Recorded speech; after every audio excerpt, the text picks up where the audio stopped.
Hello, I'm Janet Coe, President and co-founder of the Menopause Foundation of Canada. We're very excited to launch our very first Menopause Illuminated. The purpose of this webinar is to help close the menopause knowledge gap, to bring you trusted Canadian experts offering real talk about this very important stage of life. I would like to thank Estellas for providing an unrestricted educational grant to make this webinar possible. We're very grateful. I would also like to welcome the thousands of people who signed up and joined this webinar. We have people joining us from every province and from the Yukon and the Northwest Territories.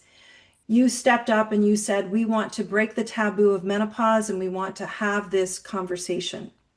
We begin tonight with an important land acknowledgement, and I'm very pleased to introduce you to my colleague, Jennifer Arnott, who chairs the communications work for the Menopause Foundation of Canada. Over to you, Jennifer.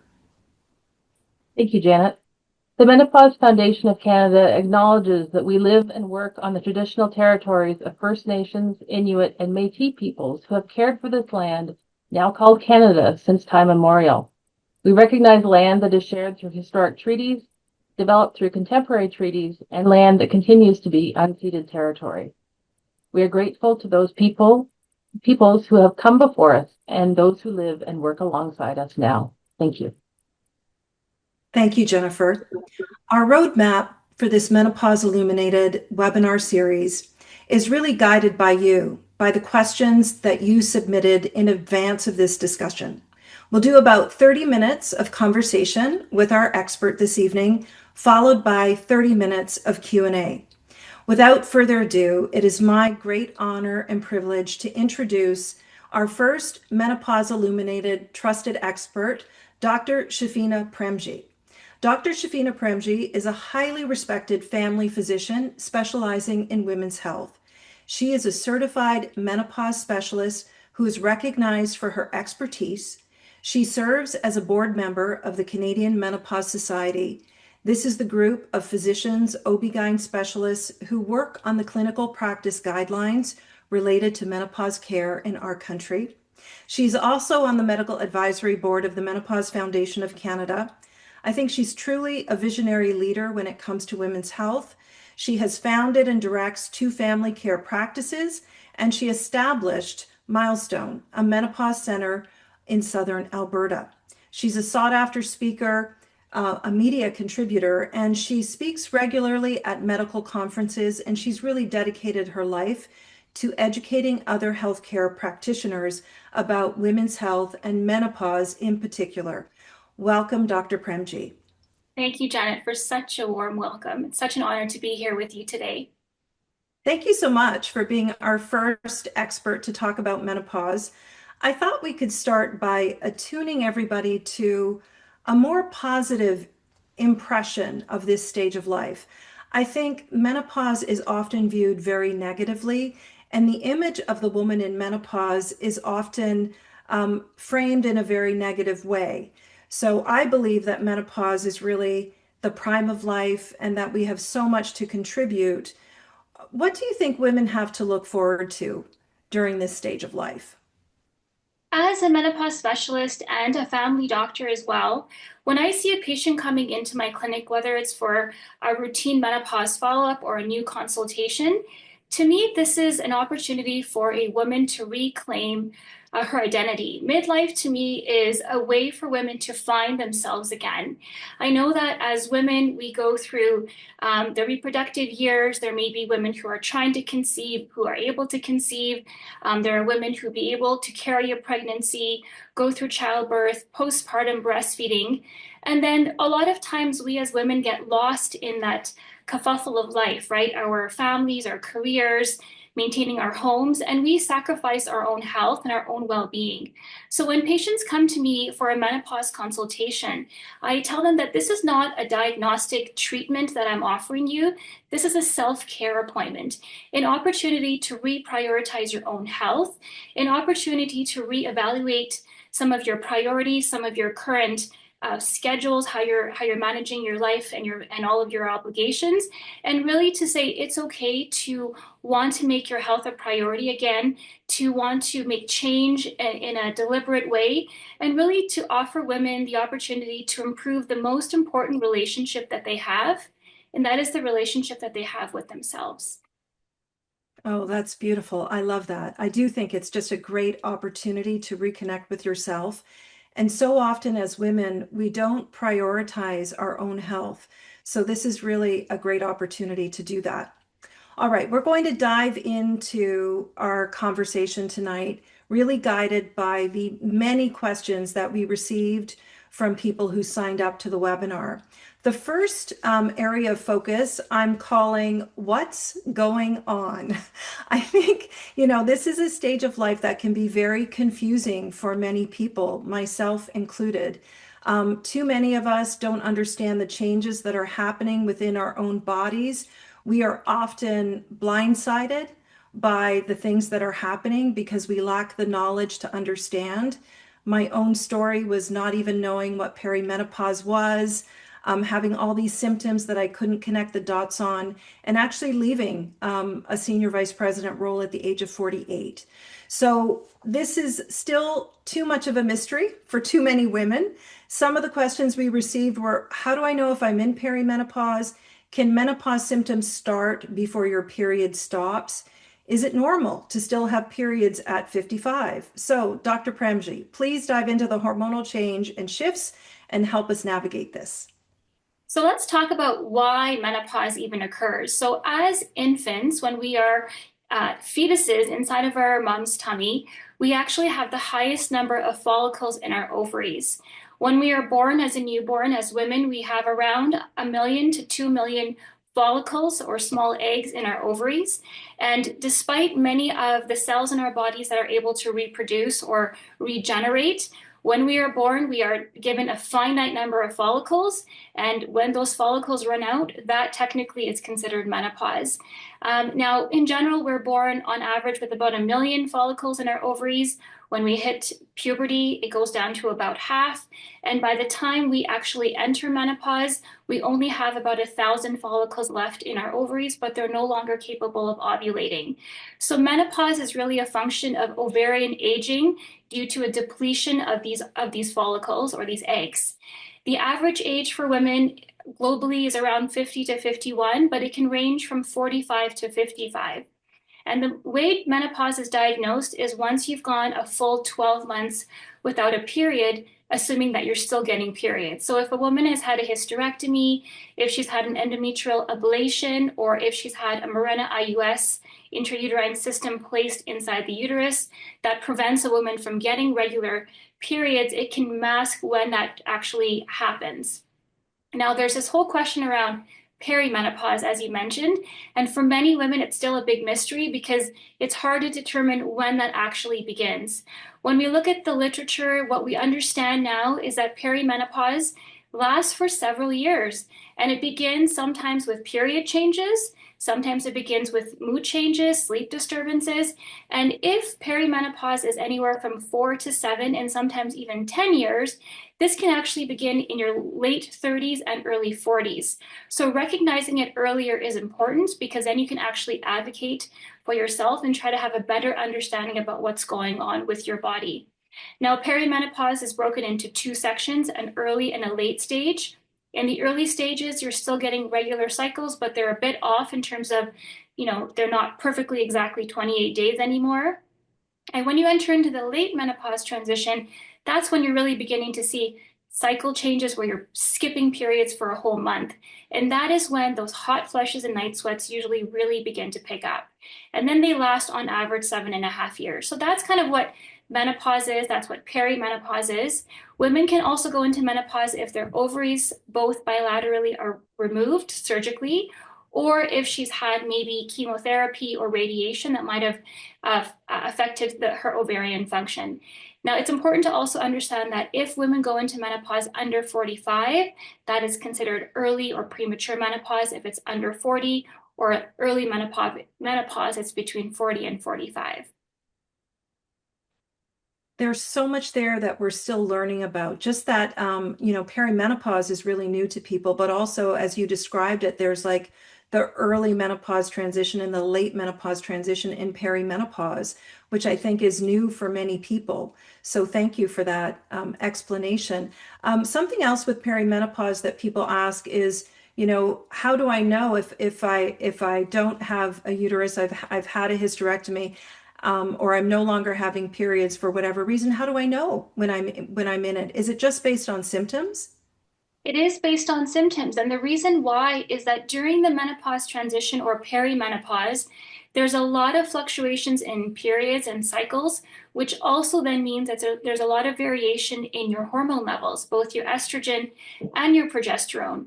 And so we can't really use hormone levels to determine where you are in the menopause transition because those hormone levels are changing day to day from very high to very low or somewhere in between. And so when women ask about getting a hormone panel done, the reality of the situation is that it really doesn't provide us a lot of information because it's changing constantly. What we are looking at as healthcare providers is really understanding your symptoms. You can kind of correlate it to sort of puberty, right? We don't really use a blood test to diagnose puberty. We watch symptom changes. We watch breast changes, hair changes, periods starting as a way of determining when a woman or a young girl is entering into puberty. Similar to mental health, there's no blood test to determine if a woman has depression or anxiety. Again, we're asking questions, we're listening, we're understanding symptoms, and we're making a diagnosis based on that.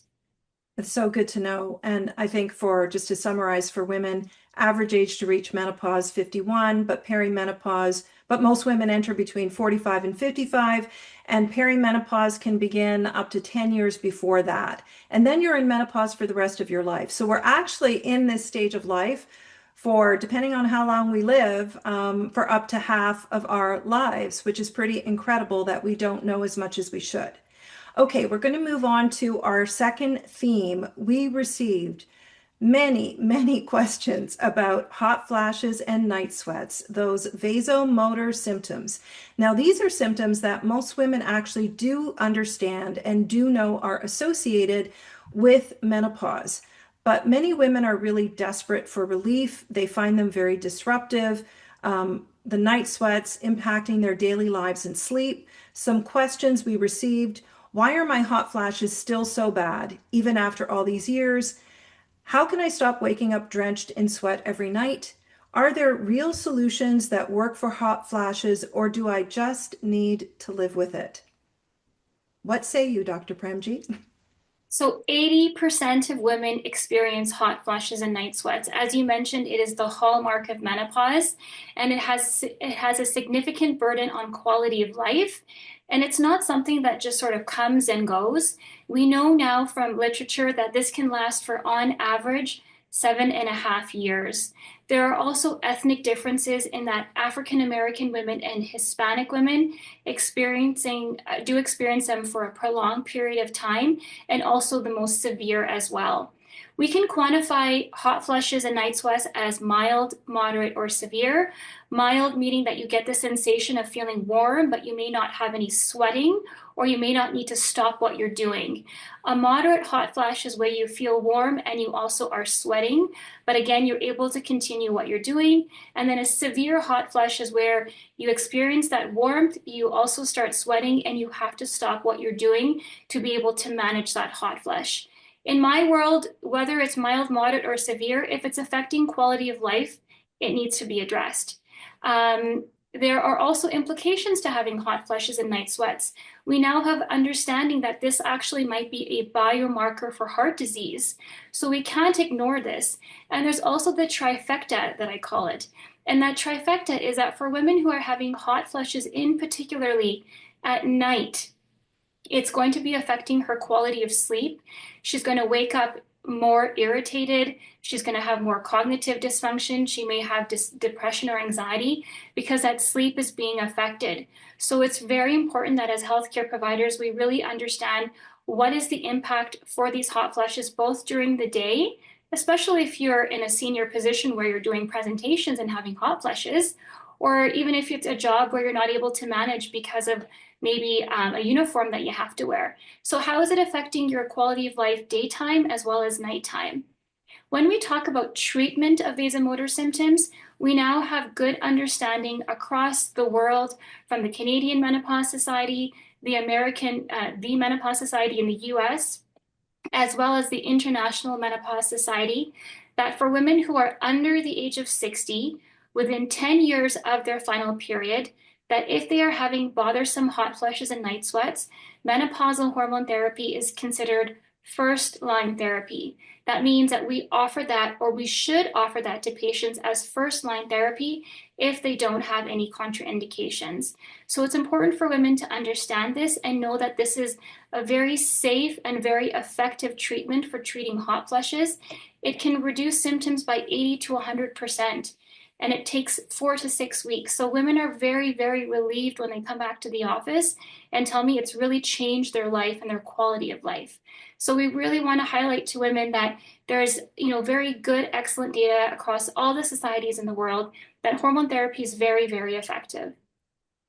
It's interesting. I think there's this myth that these hot flashes for many women will be short-lived. And what they discover is that actually they can last for several years. And I've read a statistic, you confirm if it's accurate, that 40% of women will continue to have hot flashes into their 60s.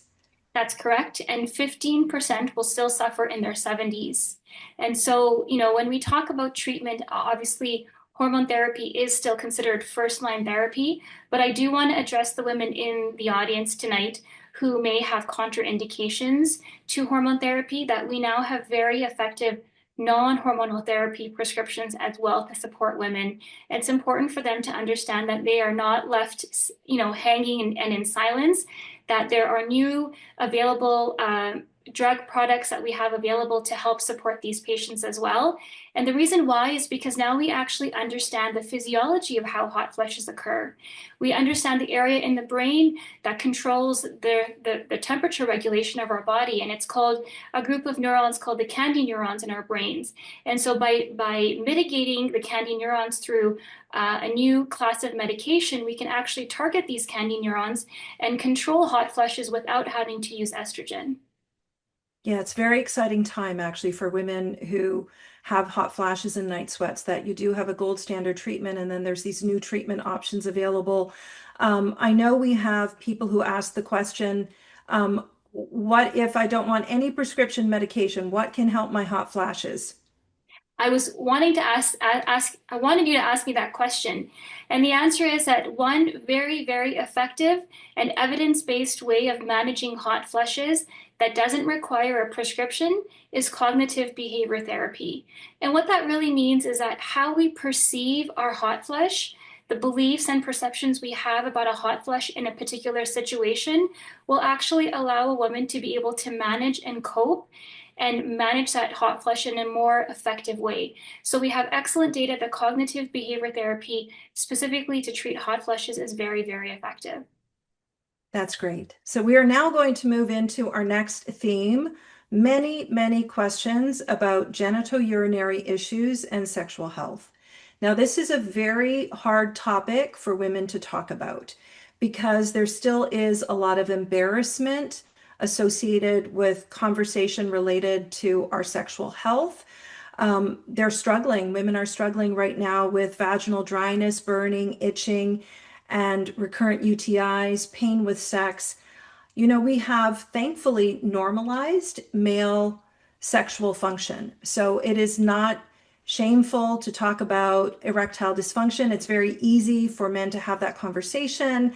You can joke about it. It's very easy for them to get medication. But that's not the case for women. And we do know that, this is the prime of life for women. We do want to feel vibrant and healthy, and we want to live the fullest life we can. For some women, a sexual life is no longer of interest to them, but they still want to be very active and they can still be struggling with, I've had women say that they feel like they have sandpaper, between their legs. So Dr. Premji, some of the questions: why is sex painful now? My libido has vanished. Will it come back? Are there safe treatments for vaginal dryness? Excellent question. And it's important that we address this because Despite hot flushes being the hallmark of menopause and that it lasts for many years, we do know that the majority of women will be able to eventually enjoy life without hot flushes. However, genitourinary syndrome of menopause, which is the new term coined in 2014, is a chronic progressive condition, meaning that it does not get better with time. The earlier that we identify that patients are symptomatic, the earlier that we talk about it with our patients, the earlier we're going to be able to intervene and offer very effective, safe treatments for these patients. Systemic hormone therapy and vaginal estrogen therapy are very, very different because systemic hormone therapy does enter into the bloodstream, but we know that local vaginal estrogen to treat the genitourinary syndrome of menopause does not have any known it's basically negligible absorption into the bloodstream, which means we can start at any time and we can continue as long as we need to. So why is this all occurring? Well, we understand now that there are estrogen and androgen receptors throughout our body. We also have these receptors in our vulva, vagina, bladder, and urethra. And so when a woman is going through the menopause transition and then has entered into menopause, and there's now a loss of estrogen, we are going to see symptoms and physiologic changes with those tissues. So you're going to lose elasticity, you're going to lose lubrication. The vaginal vault actually becomes shorter and more narrow, and the pH of the vagina becomes more basic from being acidic. So it's going to allow more bacteria to grow in the vagina as well. So all of these changes that are occurring simultaneously, and oftentimes the symptoms may precede the physical changes. And so when a patient comes to me and says, I'm having these symptoms, even if I'm not seeing anything on physical exam, if it's bothering her, it needs to be treated. And the earlier we intervene, the better. So these symptoms, as you mentioned, come with dryness, burning, discharge, irritation, frequency, urgency. Women report having to go to the bathroom in the middle of the night, recurrent bladder infections that have now come all of a sudden. And then with respect to sexual function, pain.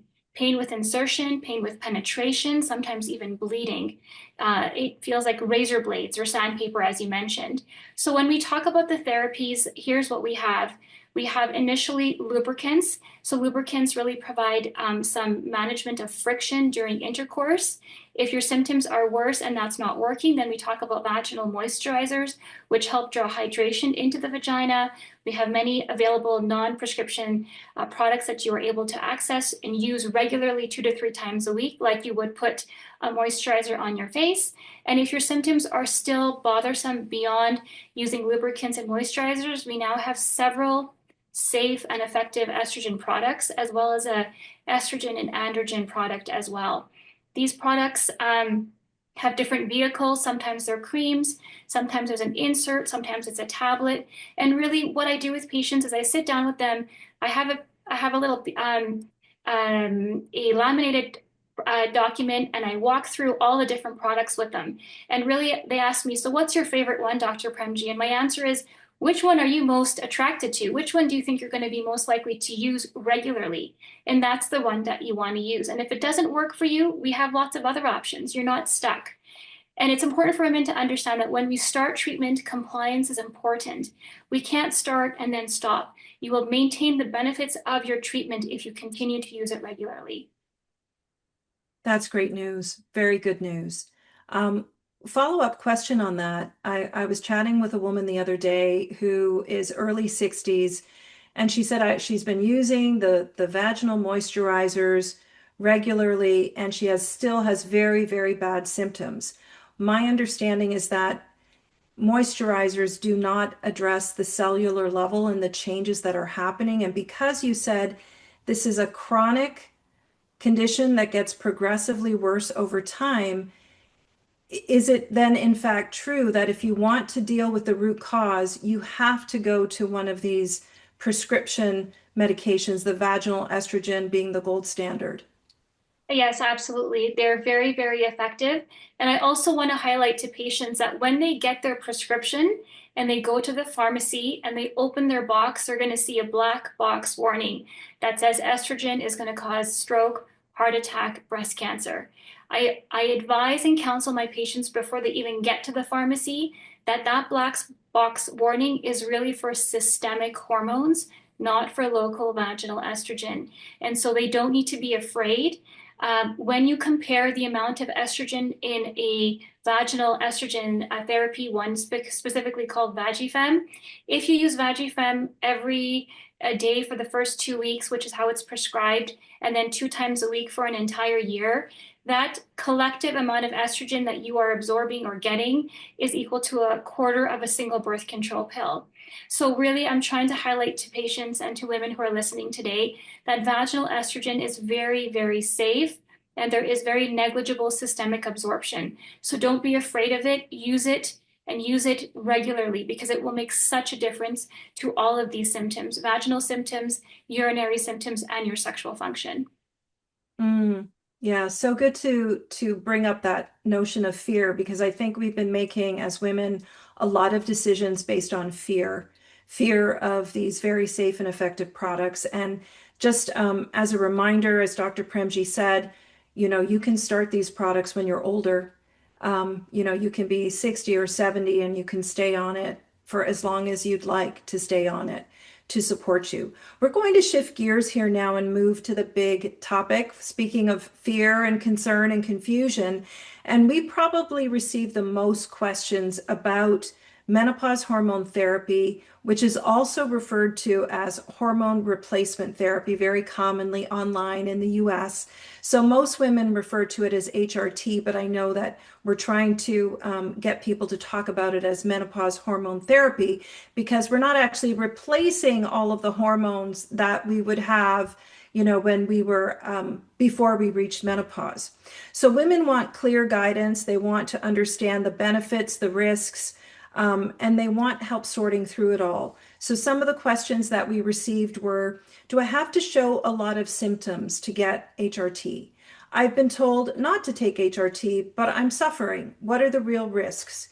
Is it too late to start HRT if I'm in my 60s?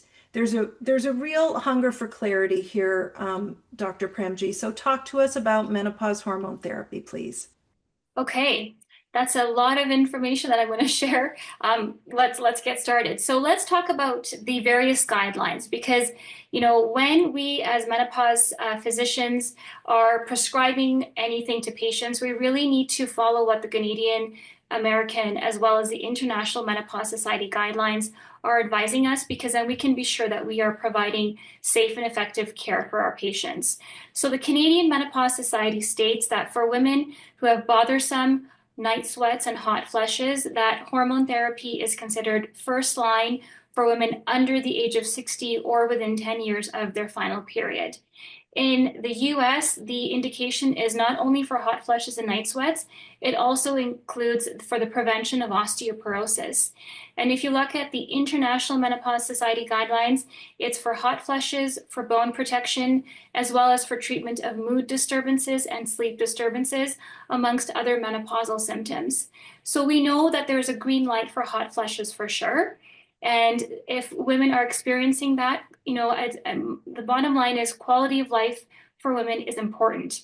What we do need to do is do a risk assessment to ensure that if we are going to prescribe hormone therapy, what is the correct regimen? What is the correct dose? What is the correct route? We need to consider her heart disease risk factors. We need to consider her breast cancer risk factors. We need to also consider her age and her overall biology. Is she healthy? Is she a smoker? Does she have diabetes? Does she have hyperlipidemia? Does she have metabolic syndrome? This is not an easy solution or an easy answer, but that's why it takes a time to have a comprehensive assessment with your healthcare provider to determine what is the right regimen or what is the right option for treatment. Here are the green light recommendations. So as I mentioned, under age 60, within 10 years of your final period, for hot flushes for sure. If you have, and that means that you can essentially use all the various hormone therapy products that we have available in Canada. If you have diabetes, or you have a history of smoking, you may have migraines with aura, you may have, let's say, high blood pressure. That doesn't mean hormone therapy is off the table for you. It means that we need to select our regimen in a way that's safe. And what I mean by that is for those patients, we recommend using a transdermal estrogen. So we do not use anything orally. Why we recommend that is because it bypasses the liver. And so there's less risk of blood clots when we're using a transdermal estrogen. And then does it actually treat many other symptoms? Women wonder, is it going to improve sleep? Is it going to improve my mental health? Well, if your hot flushes are affecting your sleep and you're waking up at nighttime with these night sweats, then by treating the hot flushes, you are going to improve your quality of sleep. You're then going to improve your mental health because you're going to be able to function better during the day. You may have better cognitive function as well. But if a patient comes to me and says, I'm having palpitations or I'm having brain fog only, sometimes it's hard to tease out, is this menopause? Is this perimenopause? Is there something else going on? And so as a specialist, I really evaluate what is it that is really bothersome to the patient. And sometimes what you need to do is you need to do a therapeutic trial, meaning you try hormone therapy to see if it will improve the symptoms. But if after 3 months of therapy, the patient comes back and there is still ongoing symptoms, maybe you need to be thinking about other reasons why this patient might be suffering. And of course, when we're doing an initial assessment, we need to think about other causes for symptoms. We can't assume everything is menopause. Hormone therapy is very effective for treating the symptoms that we know it's indicated for, but it's not a fix-all for everything. It doesn't fix hair loss, it doesn't fix weight gain, and it's not indicated for the primary prevention of heart disease or dementia. There's so much information there, and you're such a wealth of knowledge on that. I know, it's so fascinating to me that as women, we're not afraid of taking a birth control pill, but this treatment, which is, very safe and effective, we still have a lot of fear associated with it. For the woman who is afraid, can you talk to her? What would you say to that person? You have to really understand the context for which her fear comes from. Is it coming from something she's read online? Is it coming from somebody she talked to? Is it coming from a family history? So, every patient is very unique and the care that we provide is very personalized. So when I understand what it is that she is afraid of, then we talk about it. And I also want women to know that hormone therapy is not the end all be all. If you can't use hormone therapy, it's okay. There are so many other things that we can be managing with respect to our health beyond hormones to help improve quality of life. So, sometimes it takes a little bit of warming up. When I see a patient and she's not sure, what I do is I give her all the information. I send her back with information online, whether it's the Canadian Menopause Society, where as a board member, we have a lot of great information on our website, the Menopause Foundation of Canada, the MQ6.ca. The Menopause Society has a lot of videos online. There's a lot of excellent literature online. So I give the patient the opportunity to take this information, go home, do her homework, use the credible sources to figure out what is best for her.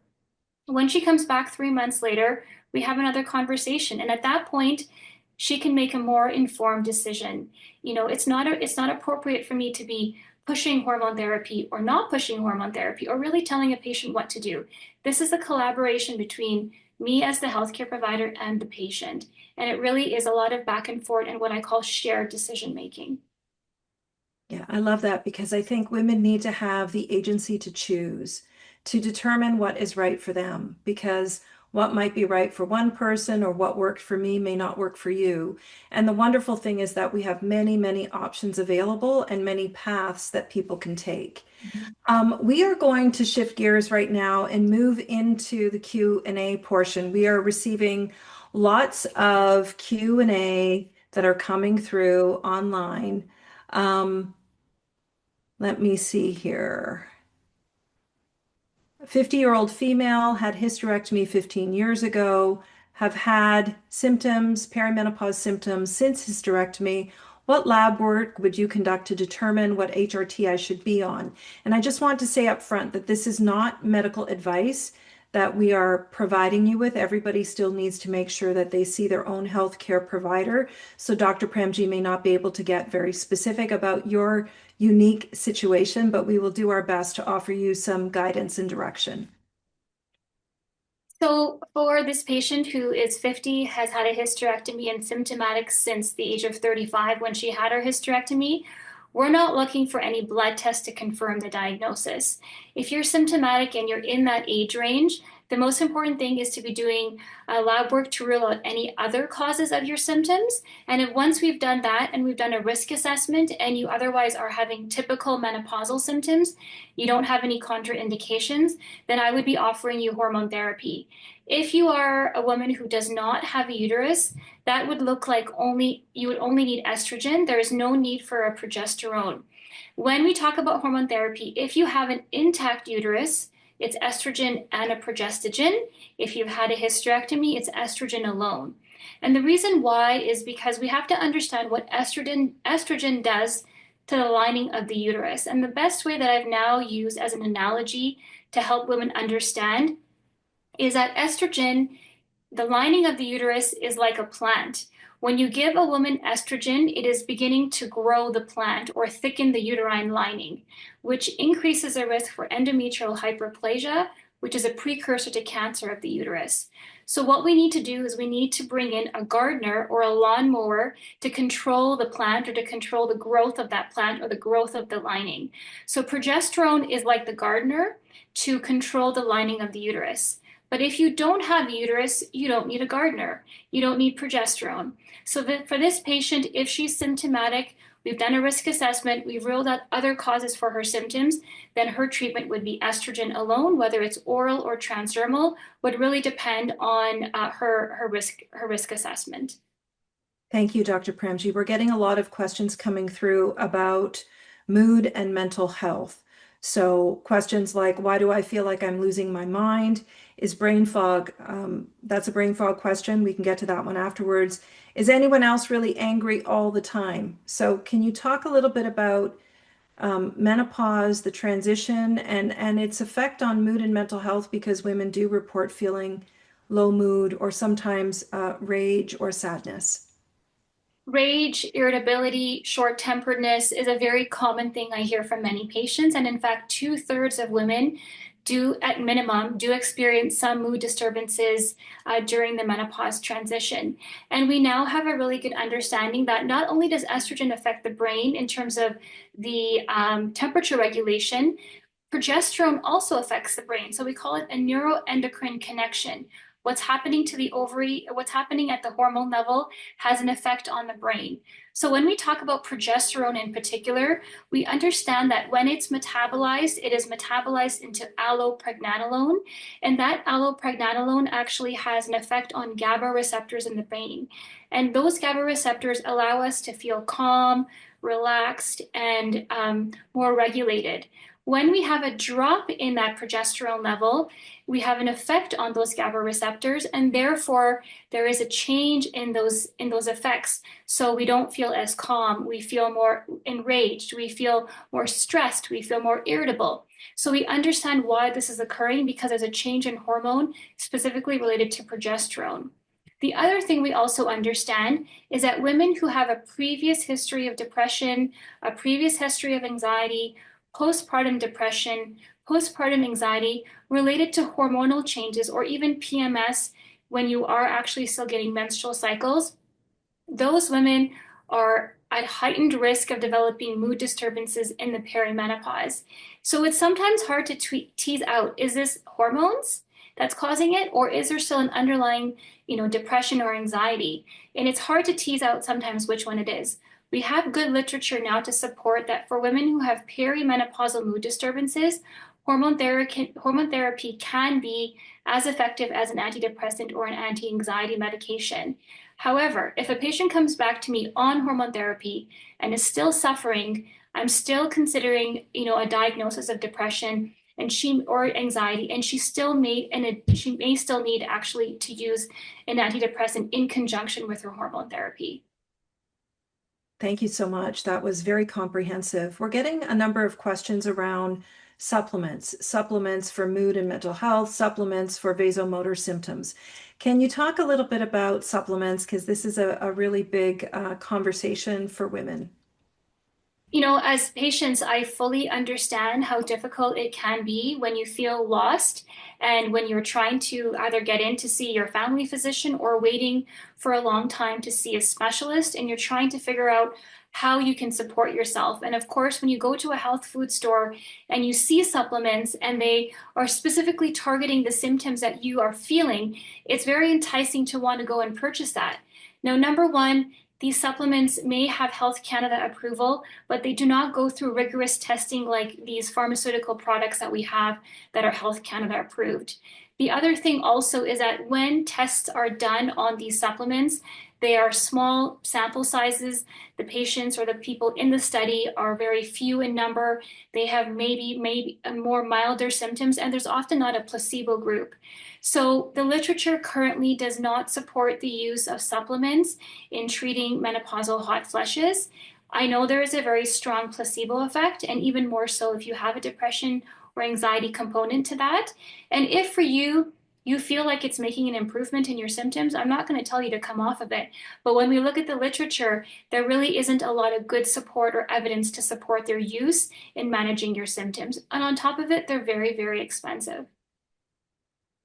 We have a quick follow-up question, Dr. Premji, with respect to hormone therapy. Is it under 60 and within 10 years of your last period, or is it one or the other to be eligible for hormone therapy? It's one or the other. And so it's or, not and. I know we were talking a little bit about a patient who was asking about starting hormones over the age of 60. And when we look at what the guidelines say, the recommendation is to start under 60 ideally. But you know, a 51-year-old woman who may have an increased BMI and a smoker and metabolic syndrome versus a 61-year-old woman who runs marathons, doesn't smoke, has a normal BMI, you know, sometimes you have to look at not only the chronology, that's what a woman's actual age is, you need to look at their biology. And, you know, when you do informed consent, you advise a patient, here's what the guidelines recommend, here's your situation, here's your risk assessment. And if you think that the benefits outweigh the risks for you in this context, if you're symptomatic, perhaps hormone therapy is appropriate for you. It really is very individualized. So we use guidelines as a basis for which to have conversation, but it's not black and white. There's a lot of gray areas in here. And it's important for us as healthcare providers to listen to these patients and to listen to you as women to really understand what it is that you're trying to treat. And if it seems to make sense from a risk assessment perspective and a symptomatic assessment of what you're experiencing, perhaps it's an option for you. I wish we all had a doctor like you. Here's a question that came through. My doctor will not talk to me about HRT. She says it's high risk. I had to ask 3 times before she would give me a reference to a menopause specialist, which had a 1-year waiting list. What are other options to seek hormone therapy? Naturopaths? Question mark. That's a common situation for many patients.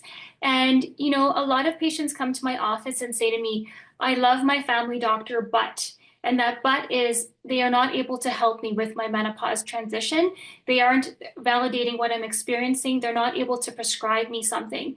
And so if you have a good relationship with your family doctor, I think it's really important that you establish a conversation about how they can support you. You know, as a family doctor myself, I don't know everything. And I'm the first person to put my hand up and say, if a patient presents to me and has a concern that I'm not able to address myself, either I'll call them back for a reassessment or I'll refer them out to somebody that may be able to help. But if you have that kind of a relationship with your family doctor, my advice is to tell them, you know, I attended a talk from the Menopause Foundation of Canada, from the Canadian Menopause Society. We have guidelines that really support the evidence around the use of hormone therapy.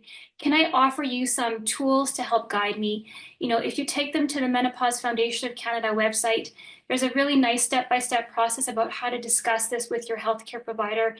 If you go to the menopause mq6.ca website, there's 2 interfaces to this website. There's a patient-facing interface, and then there's a healthcare provider interface.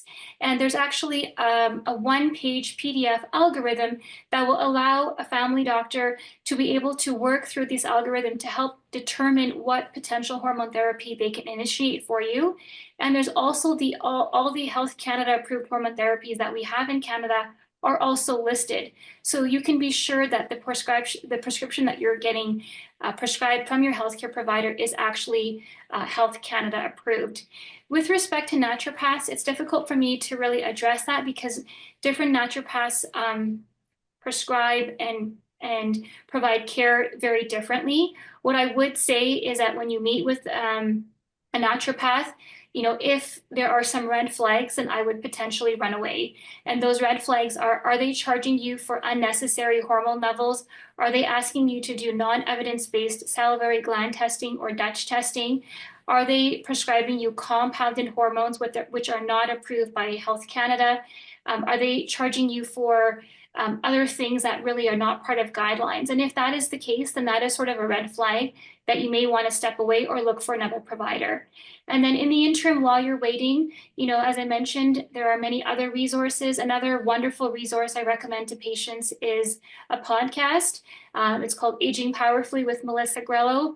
Melissa Grello is a journalist in Toronto who has, as a woman going through perimenopause herself, is really tried to advocate for women in Canada and to bring on guests onto her podcast, which are all experts who are using evidence-based guidelines to support women. And there are two seasons worth of podcasts for which both Janet and I have been interviewed. And it really breaks down everything you need to know about midlife, not only hormone therapy, but sleep, mental health, exercise, nutrition, skin, everything is on there. So these are other avenues to get information. You as women, you are in a wonderful place today in today's day and age because you've got such access to so much information. What's important to know is where to access this information and what is credible and what is not credible. So I'm hoping that with our conversation today, Janet, we're able to help our audience be able to access credible sources to help them educate themselves and feel more empowered during this journey. I hope we can. I do know how hard it is, though, for people who live in remote regions, or even, we've talked about menopause, and of course, menopause happens to women, but it also happens to transgender, non-binary people, and that, Indigenous people with generational trauma can have additional challenges. So it's a very complex area where we need more research. We need more doctors to be trained. If you're an individual who doesn't have a family physician and you're struggling to get care, I know there's a number of online providers now. There's private pay providers. There's a number of virtual clinics. Dr. Premji, would some of those red flags that you talked about apply to those as well? Of Are course, they? Yes. yeah. Absolutely. When we are at a point that access is an issue, we need to be looking at other ways of accessing care. And as a patient, it's important that when you are speaking with that virtual provider, there's only so much that we can do virtually, right? A face-to-face interaction, checking a blood pressure, doing a body mass index or a weight, assessing your laboratory markers, knowing what your breast density is on mammogram. These are all really, really important components of that comprehensive evaluation. So if you have that information, if you know what your recent blood pressure was, if you have knowledge of what your mammogram results are, if you have access to your own blood work in terms of your diabetes risk profile, your cholesterol, this information is so valuable to that provider. And if they're taking into account this information, you can be certain that they're doing a comprehensive assessment. And the other thing also is that if they are prescribing you a hormone therapy and you're not sure whether it's actually Health Canada approved or the dose is appropriate, then I would recommend that you go to the Canadian Menopause Society. We have a pocketbook, again, with the list of the hormone therapies that are approved. MQ6.ca, again, has a list of all the approved hormone therapies. And this will help guide you to determine whether this is appropriate, safe, comprehensive, and effective. Mm-hmm. Great comments there. And we're getting lots of questions around weight gain. This is such a problem for women at this stage of life. Does HRT help it, cause it? What can we do about it, Dr. Premji? I'd like to know too. That's the million-dollar question, right? Well, with respect to weight gain, I can assure all of you that hormone therapy does not cause weight gain, nor does it cause weight loss. Now, some women do experience some mild bloating depending on the regimen that they're on, but that's not true weight gain. What we are referring to here is that rapid increase in weight, anywhere from 10 to 30 pounds in a very short time frame that a lot of patients present to me in the office. And it's not an easy answer because it's multifactorial. There is chronological aging. There is change in insulin function because of aging, as well as changes in estrogen. So estrogen is an antioxidant and it's an anti-inflammatory. And so when a woman is going through the menopause transition and has a drop or a loss of estrogen, it can have an effect on how our pancreas is working in terms of insulin, and that will then increase risk of diabetes. That increases risk of visceral fat consumption or accumulation, which is the fat sort of around the organs, which then leads to sort of that mid-abdominal change. But the other thing that also is happening is that women have less energy expenditure, so we're less active as we get older. And then on top of it, we may have increase in appetite. And if you are suffering from hot flushes, night sweats, you are not sleeping well, you're more anxious, you're more depressed, you may actually just end up having a greater appetite. So all of these things are happening simultaneously. And it's very hard to tell a patient to just exercise and diet when she's bothered by all of these menopausal symptoms. So before I even talk about weight management, we need to really improve quality of life for that woman as best as possible by addressing her hot flushes, her sleep, treat the sleep apnea if there is, treat the depression if there is, improve her quality of life. And then at that point, that woman may or may not have some more, um, motivation to actually make some of those lifestyle changes. It's not easy to do. And, it does have to become very deliberate. What we did in our 30s no longer works as we get older. And skinny is not always best. I think a lot of women think, I want to go back to what I was in my 30s, and it's not realistic to expect that. What is realistic to expect is that as we age, we want to maintain two things: muscle mass and bone mass, because that's what's going to prevent us from frailty, falls, osteoporosis. But on top of it, when you build muscle as you're getting older, you are also more metabolically healthy, more metabolically active, and you are going to continue to burn calories even at rest. So what women in midlife need to focus on is strength training, maintaining muscle mass, and also eating adequate protein to fuel that muscle. And that's really where we are going to see changes in body composition and changes in weight. And that's where we really need to focus. Now, obesity is also now understood to be a chronic medical condition. So if you have obesity, which really is defined, unfortunately, by the BMI, and there are some limitations to that, and you have a risk factor associated with obesity, then there are a lot of Health Canada approved medications to treat this chronic condition.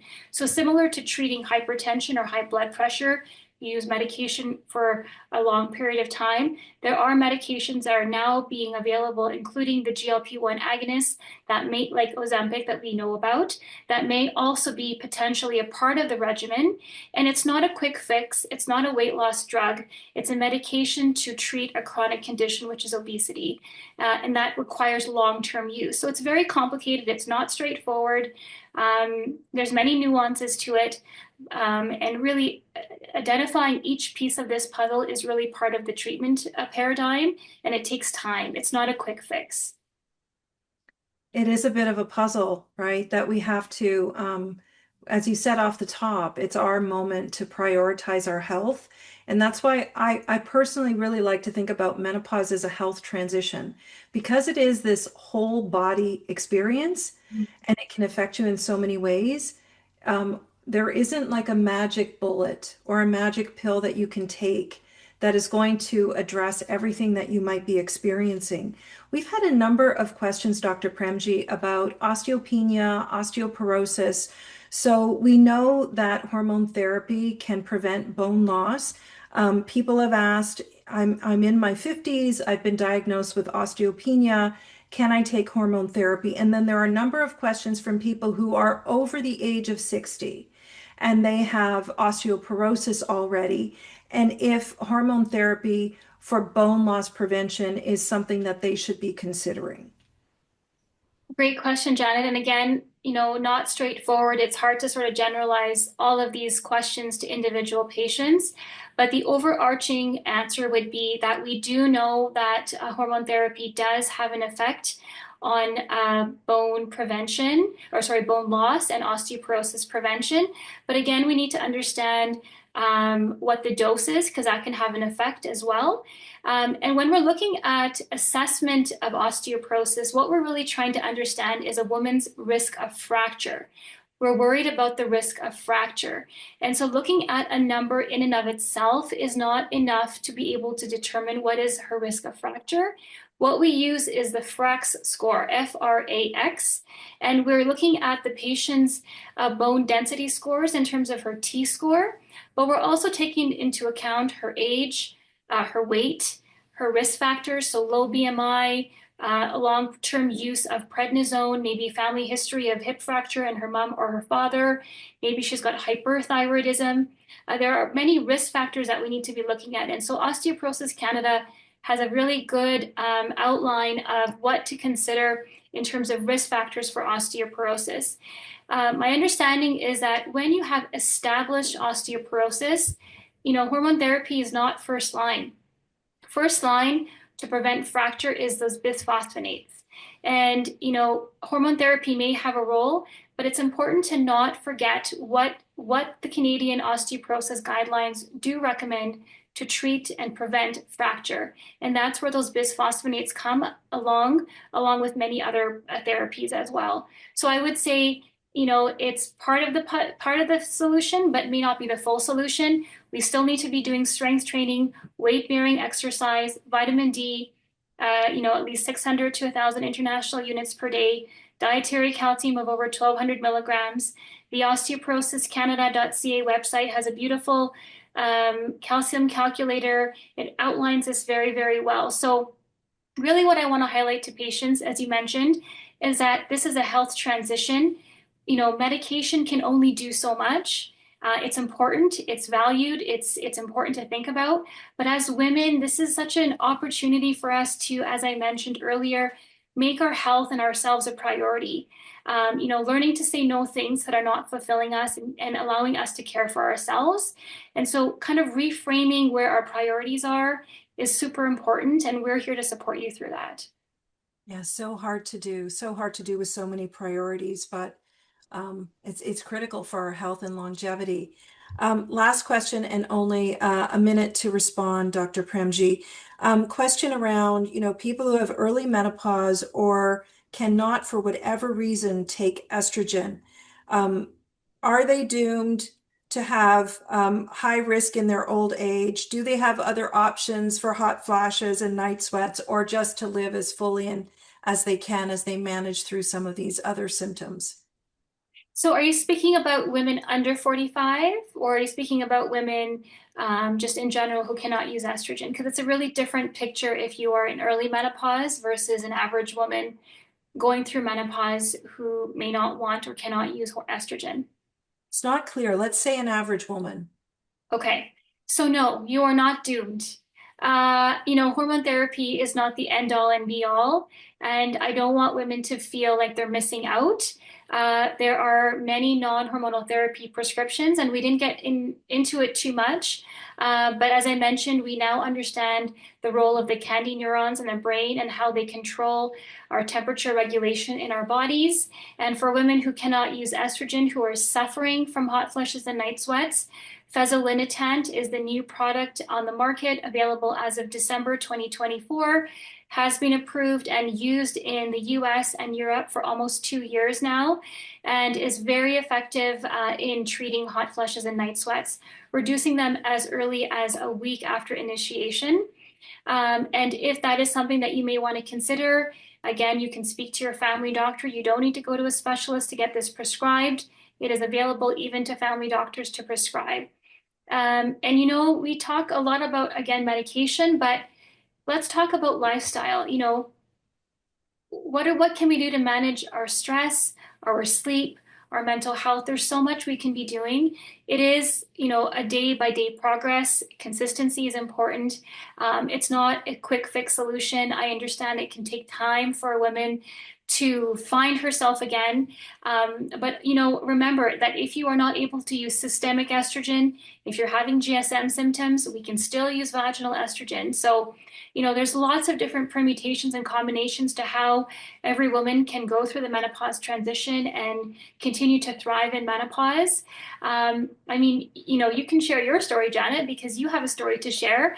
And when I look at you, you are an inspiration because you're thriving and you're doing so much to support women. So, Thank you. I look Thank at you, Doc- women and I see beauty and I see resilience and I see strength. Thank you, Dr. Premji. It did take a long time to get here, though, so I really appreciate that women can struggle for a very long time. And that's why we're having these conversations. We are at time. That hour just flew by. I can't thank you enough, Dr. Premji. I think everybody sees your deep knowledge of this area, your care and your compassion, and I'm so grateful to you for sharing that expertise. And it's a real honor and a privilege to know you and to work with you. Once again, we thank Astellas for their educational grant to help us bring this information to you. We will be providing everyone with links. We encourage you to visit these evidence-based sources of information that we've talked about. Of course, there's Menopause Foundation Canada.ca, but there's the Canadian Menopause Society, the Society of Obstetricians and Gynecologists of Canada, the Menopause Society, which is formerly the North American Menopause Society, the International Menopause Society, the MQ6. We talked about some great resources like the Aging Powerfully podcast with Melissa Grello. There's lots of books, the Menopause Manifesto being one of them. Estrogen Matters, another great one. If you would like to continue learning from Dr. Premji, please follow her on Instagram at Dr. Shafeena Premji and at Canadian Menopause Society. And of course, follow us at Menopause Foundation Canada. We're going to end where we began by attuning us to this positive image of menopause. You are truly in the prime of your life. Menopause should be celebrated. Most women report feeling happier, more fulfilled, more confident after menopause than they did before that. And we know that if you are struggling, you are not alone. You can get help. And together we will continue to make those tremendous contributions to our families, our communities, the workplace, and society. Thank you all for joining our very first Menopause Illuminated. We hope we'll see you at our next one. Thanks so much. Thank you.